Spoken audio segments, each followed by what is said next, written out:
की हे पांडुरंग चौधरी स्वतःला या तळ्याचे मालक म्हणवतात.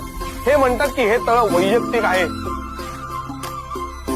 पिढ्यानपिढ्या यांच्या कुटुंबाने त्याची देखभाल केली आहे. हे जर का खरं असेल तर 325 रुपये खर्च करून सरकारने या तळ्यातला गाळ का उपसला आणि त्याची नोंद या सरकारी गॅजेट मध्ये आलीच कशी? याचाच अर्थ असा की हे तळ खाजगी नसून सार्वजनिक आहे. शास्त्री काय चाललंय आता? हे तुम्ही तर म्हणाला होता की तुम्ही वीरेश्वराची शपथ मी खोलीतून सगळ्या सरकारी नोंदी काढून स्वतः जाणून टाकल्या होत्या.